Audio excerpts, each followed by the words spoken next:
Hi hello ನಮಸ್ತೆ. ನಾನು ನಿಮ್ಮ ಅಶ್ವಿನಿ. ನಾನಿವತ್ತು ನಿಮಗೋಸ್ಕರ ಮೆಂತ್ಯ ಪಲಾವ್ ರೆಸಿಪಿ ತೊಗೊಂಬಂದಿದ್ದೀನಿ. ಇದು ಈಸಿ ಆ್ಯಂಡ್ ಕ್ವಿಕ್ಕಾಗಿ ಲಂಚ್ ಬಾಕ್ಸ್ ರೆಸಿಪಿ ಹೇಗೆ ಮಾಡೋದು ಅಂತ ನಿಮ್ಗೆ ಇವತ್ತು ತೋರಿಸ್ಕೊಡ್ತೀನಿ. ಬೇಕಾಗಿರೋ ಬೇಸಿಕ್ ಐಟಮ್ಸ್ನ ಫಾಸ್ಟಾಗಿ ನೋಡ್ಕೊಂಬಂದ್ಬಿಡೋಣ. ಇಲ್ಲಿ ನಾನು ಮೆಣಸಿನ್ಕಾಯಿ, ಕ್ಯಾಪ್ಸಿಕಮ್ಮು, ಈರುಳ್ಳಿ, ಟೊಮೊಟೊ, ಒಂದು ಬೆಳ್ಳುಳ್ಳಿ, ಶುಂಠಿ ಬೆಳ್ಳುಳ್ಳಿ ಪೇಸ್ಟು, ಬಟಾಣಿ, ಹಾಗೆ ಸ್ವಲ್ಪ ಕೊತ್ತಂಬರಿ ಸೊಪ್ಪು, ಮೆಂತ್ಯ ಸೊಪ್ಪು. ಮೇಯ್ನಾಗಿ ಇದಕ್ಕೆ ಬೇಕಾಗಿರೋ ಐಟಮ್ಸ್ ಮೆಂತ್ಯ ಸೊಪ್ಪು. ಅದನ್ನು ಸಣ್ಣದಾಗಿ ತೊಳೆದು ಕಟ್ ಮಾಡಿ ಇಟ್ಕೊಂಡಿದ್ದೀನಿ. ಹಾಗೆ ನಾನು 5 ಲೀಟ್ರ್ ಕುಕ್ಕರ್ನ ಗ್ಯಾಸ್ ಮೇಲೆ ಇಟ್ಟಿದ್ದೀನಿ. ಅದು ಕಾದಿದೆ. ಈಗ 5ರಿಂದ ಅಷ್ಟು ಆಯಿಲ್ ಹಾಕ್ಕೊಂಡಿದ್ದೀನಿ. ನಾನಿಲ್ಲಿ ನಿಮಗೆ 1.5 ಲೋಟ ಅಕ್ಕಿ ತೊಗೊಂಡಿದ್ದೀನಿ. ಆ ಅಕ್ಕಿಗೆ ಎಷ್ಟು ಬೇಕಾಗುತ್ತೋ ಅಷ್ಟು ಕನ್ಸಿಸ್ಟೆನ್ಸಿಲಿ ನಿಮಗೆ ಮಾಡೋದನ್ನ ತೋರಿಸ್ತೀನಿ. ಇದರಲ್ಲಿ ಆರಾಮಾಗಿ 3ರಿಂದ 4 ಜನ ಊಟ ಮಾಡ್ಕೋಬೋದು. ಇಲ್ಲಿ ನಾನು ಸಣ್ಣದಾಗಿ ಮೀಡಿಯಮ್ ಗಾತ್ರದಲ್ಲಿ ಕಟ್ ಮಾಡಿರೋಂತಹ ಮೆಣಸಿನ್ಕಾಯಿನ ಹಾಕ್ಕೊಂಡಿದ್ದೀನಿ. ಹಾಗೆ 1 ಬೆಳ್ಳುಳ್ಳಿನ ಸಿಪ್ಪೆ ಬಿಡಿಸಿ ಹಾಕ್ಕೊಂಡಿದ್ದೀನಿ, ಮೀಡಿಯಮ್ ಸೈಜ್ ಬೆಳ್ಳುಳ್ಳಿನ. ಇದು ಸ್ವಲ್ಪ ಫ್ರೈ ಆಗೋವರೆಗೂ ಫ್ರೈ ಮಾಡಬೇಕು. ತುಂಬ ಜಾಸ್ತಿ ಏನು ಬೇಕಾಗಿಲ್ಲ, ಸ್ವಲ್ಪ ಬಾಡೋವರೆಗೆ ಫ್ರೈ ಮಾಡಿದ್ರೆ ಸಾಕು. ಇದಾದಮೇಲೆ ನಾನು 2 ಈರುಳ್ಳಿನ ಮೀಡಿಯಮಾಗಿ ಕಟ್ ಮಾಡಿ ಇಟ್ಕೊಂಡಿದ್ದೀನಿ. ಸಣ್ಣದಾಗಿ ಕಟ್ ಮಾಡ್ಕೋಬೋದು, ಉದ್ದಕ್ಕೆ ಬೇಕಾದರೂ ಕಟ್ ಮಾಡ್ಕೋಬೋದು. ನಾನಿಲ್ಲಿ ಸ್ಲೈಸಾಗಿ ಮಾಡಿದ್ದೀನಿ. ಇದನ್ನ ಆ್ಯಡ್ ಮಾಡ್ಕೊಳ್ತೀನಿ. ಈರುಳ್ಳಿ ಈ ಥರ ಇದ್ರೇ ಪಲಾವ್ಗೆ ಟೇಸ್ಟ್ ಚೆನ್ನಾಗಿರೋದು. ಅದು ಮಧ್ಯದಲ್ಲಿ ಸಿಕ್ಕಿದ್ರೆ ಅದ್ರ ಟೇಸ್ಟೇ ಬೇರೆ. ಆದ್ದರಿಂದ ಈ ಥರ ಕಟ್ ಮಾಡಿಕೊಂಡ್ರೆ ರುಚಿ ತುಂಬ ಚೆನ್ನಾಗಿರುತ್ತೆ. ಈರುಳ್ಳಿನೂ ಅಷ್ಟೇ ತುಂಬ ಬಾಡಿಸ್ಬೇಕು ಅನ್ನೋದೇನಿಲ್ಲ, ತುಂಬ ಮೆರೂನ್ ಕಲರ್ವರೆಗೂ ಆಗಬೇಕನ್ನೋದು ಏನಿಲ್ಲ. ಸ್ವಲ್ಪ ಒಂದು 50% ರೋಸ್ಟ್ ಆದರೆ ಸಾಕು. ಯಾವುದೇ ಥರ ಮಸಾಲ ಪದಾರ್ಥಗಳೇನು ಆ್ಯಡ್ ಮಾಡೋದು ಬೇಕಾಗಿಲ್ಲ. ಈರುಳ್ಳಿ, ಟೊಮೊಟೊ ಬೇಸಿಕ್ ಐಟಮ್ ತೋರಿಸಿದ್ನಲ್ಲ ಅಷ್ಟೇ ಸಾಕು. ಇದಾದಮೇಲೆ ನಾನು ಬಟಾಣಿನ ಹಾಕೋಬೇಕು. ಈರುಳ್ಳಿ ಆವಾಗಲೇ ಹೇಳಿದ್ನಲ್ಲ, ತುಂಬ ಜಾಸ್ತಿ ಏನು ಬೇಯಬೇಕಾಗಿಲ್ಲ, ಸ್ವಲ್ಪ ಕಂದು ಬಣ್ಣ ಬಂದರೆ ಸಾಕು. ಈ ಬಟಾಣಿ ಬೇಕಾದರೂ ಇದಕ್ಕೆ ಯೂಸ್ ಮಾಡ್ಬೋದು, ಬೇಕಂದರೆ ನೈಟು ನೆನೆಸಿಟ್ಟು ಒಣ ಬಟಾಣಿನ ಯೂಸ್ ಬೇಕಾದ್ರೂ ಮಾಡ್ಕೋಬೋದು. ನಾನು ಸೀಸನ್ ಅಲ್ವಾ, ಹಸಿ ಬಟಾಣಿ ಸಿಕ್ಕಿತ್ತು, ಆದ್ದರಿಂದ ಇದನ್ನ ಯೂಸ್ ಮಾಡ್ತಾಯಿದ್ದೀನಿ. ಇದು ಅಷ್ಟೇ, ಬಟಾಣಿ ಸ್ವಲ್ಪ ಬಾಡಬೇಕು ಎಣ್ಣೆಲಿ, ಅಲ್ಲಿವರೆಗೂ ನೀಟಾಗಿ ಫ್ರೈ ಮಾಡ್ಕೋಬೇಕು. ಹಸಿ ವಾಸನೆ ಎಲ್ಲ ಹೋಗೋವರೆಗೂ ಫ್ರೈ ಮಾಡ್ಕೋಬೇಕು.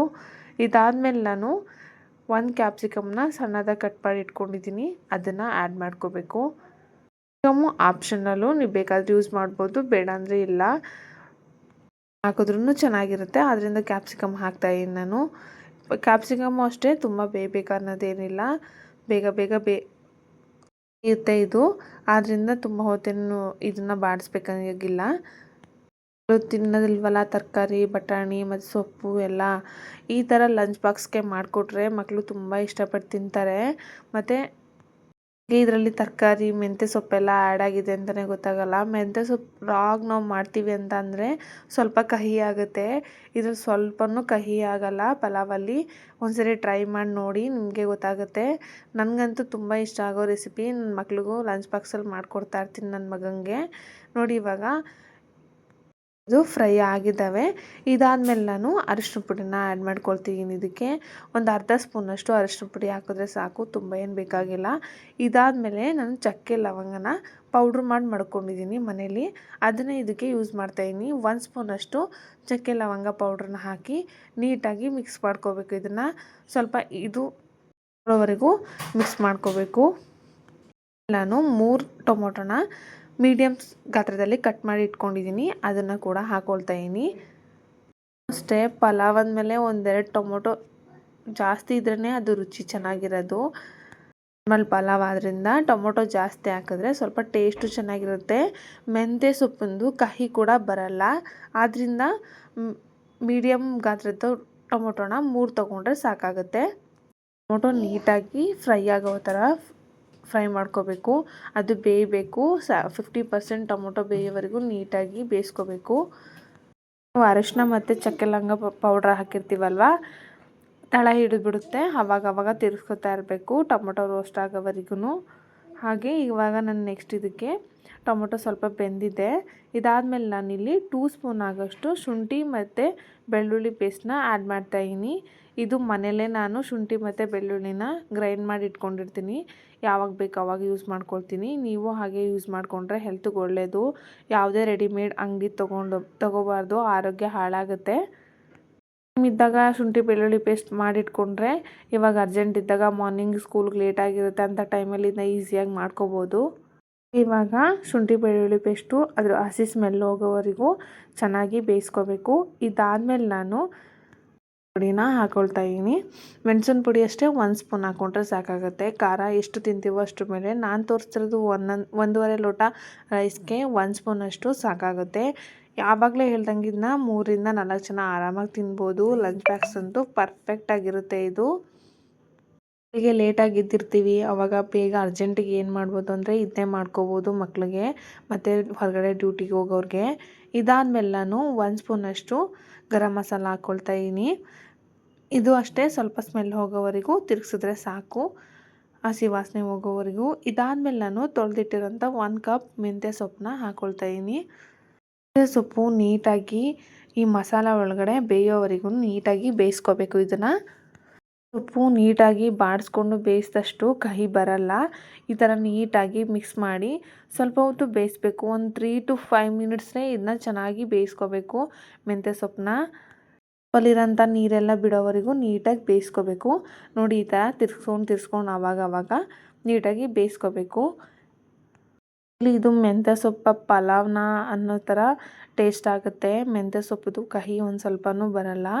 ನೋಡಿ, ಈ ಥರ ನೀಟಾಗಿ ಎಣ್ಣೆ ಬಿಟ್ಕೋಬೇಕು. ಮೆಂತ್ಯ ಸೊಪ್ಪೆಲ್ಲ ಬೆಂದು ಆ ಮಸಾಲೆಯಲ್ಲಿ ಸ್ವಲ್ಪ ಎಣ್ಣೆ ಬಿಟ್ಕೋಬೇಕು. ಇಲ್ಲಿ ತೋರಿಸ್ತಿದ್ದೀನಲ್ಲ, ಈ ಥರ ಎಣ್ಣೆ ಬಿಟ್ಕೊಳ್ಳೋವರೆಗೂ ಮೆಂತ್ಯ ಸೊಪ್ಪನ್ನ ನೀಟಾಗಿ ಬೇಯಿಸ್ಬೇಕು.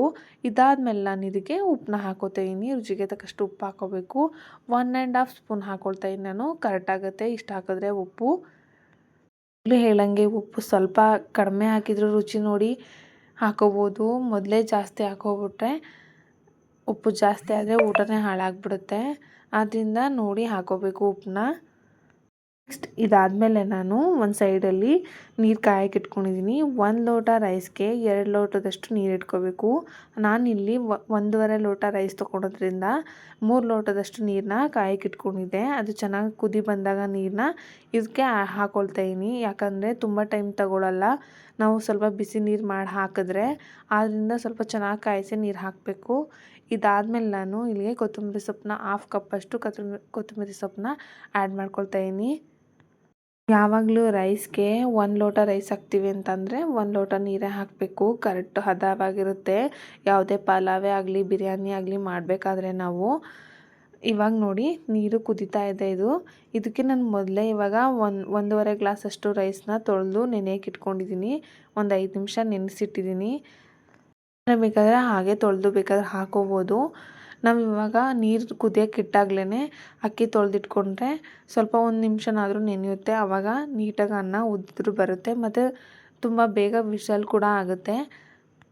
ಅದರಿಂದ ಬೇಗ ತಳನೂ ಹಿಡಿಯಲ್ಲ ಬಿಸಿನೀರು ಹಾಕಿದ್ರೆ. ಮತ್ತು ಒಂದು ಕುದಿ ಬರೋವರೆಗೂ ರೈಸ್ನ ಬೇಯಿಸಿದ್ರೆ ತಳ ಹಿಡಿಯಲ್ಲ ರೈಸಲ್ಲಿ, ಕುಕ್ಕರಲ್ಲಿ. ಆದ್ದರಿಂದ ಈ ಒಂದು ಕುದಿ ಬೇಯಿಸಬೇಕು. ಇದಾದಮೇಲೆ ನಾನು ಕ್ಲೋಸ್ ಮಾಡ್ತಾಯಿದ್ದೀನಿ ವಿಷಲ್ನ. ಬರೋವರೆಗೂ ವೆಯ್ಟ್ ಮಾಡಿದೆ. ಇವಾಗ ಆರಿದೆ.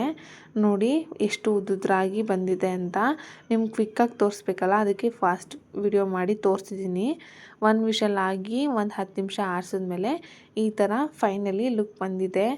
ತುಂಬ ಟೇಸ್ಟಿ ಆ್ಯಂಡ್ ಈಸಿಯಾಗಿರೋ ಮೆಂತ್ಯ ಪಲಾವ್ ರೆಸಿಪಿ ರೆಡಿ ಆಯಿತು. ನೋಡಿ, ಸರ್ವ್ ಕೂಡ ಮಾಡಿದ್ದೀನಿ. ಸೈಡ್ಸ್ಗೆ ಬಜ್ಜಿ ಅಥವಾ ಮೊಸರು ಗೊಜ್ಜಿದ್ರಂತೂ ಇನ್ನೂ ನೆಕ್ಸ್ಟ್ ಲೆವೆಲ್ ಆಗಿರುತ್ತೆ ಈ ರೆಸಿಪಿ. ಹಾಗೆ ನಿಮ್ಮೆಲ್ರಿಗೂ ಈ ವಿಡಿಯೋ ಇಷ್ಟ ಆಗಿದೆ ಅಂದ್ಕೊಳ್ತೀನಿ. ಇದ್ರೆ ಸಬ್ಸ್ಕ್ರೈಬ್ ಮಾಡಿ, ಹಾಗೆ ಲೈಕ್ ಮಾಡಿ, ಶೇರ್ ಮಾಡಿ, ಕಮೆಂಟ್ ಕೂಡ ಮಾಡಿ. ಪೂರ್ತಿ ವಿಡಿಯೋ ನೋಡಿರೋ ನನ್ನ ಸಬ್ಸ್ಕ್ರೈಬರ್ ಎಲ್ರಿಗೂ ಥ್ಯಾಂಕ್ ಯು ಸೋ ಮಚ್. ಹಾಗೆ ನೆಕ್ಸ್ಟ್ ವಿಡಿಯೋದಲ್ಲಿ ಸಿಗೋಣ. ನಿಮ್ಮ ಸಪೋರ್ಟೇ ನನಗೆ ನೆಕ್ಸ್ಟ್ ವಿಡಿಯೋ ಮಾಡೋಕ್ಕೆ ಅಂತ ಹೇಳ್ಬೋದು. ಬಾಯ್ ಆಲ್. ನೆಕ್ಸ್ಟ್ ವಿಡಿಯೋದಲ್ಲಿ ಸಿಗೋಣ. ಬಾಯ್ ಬಾಯ್.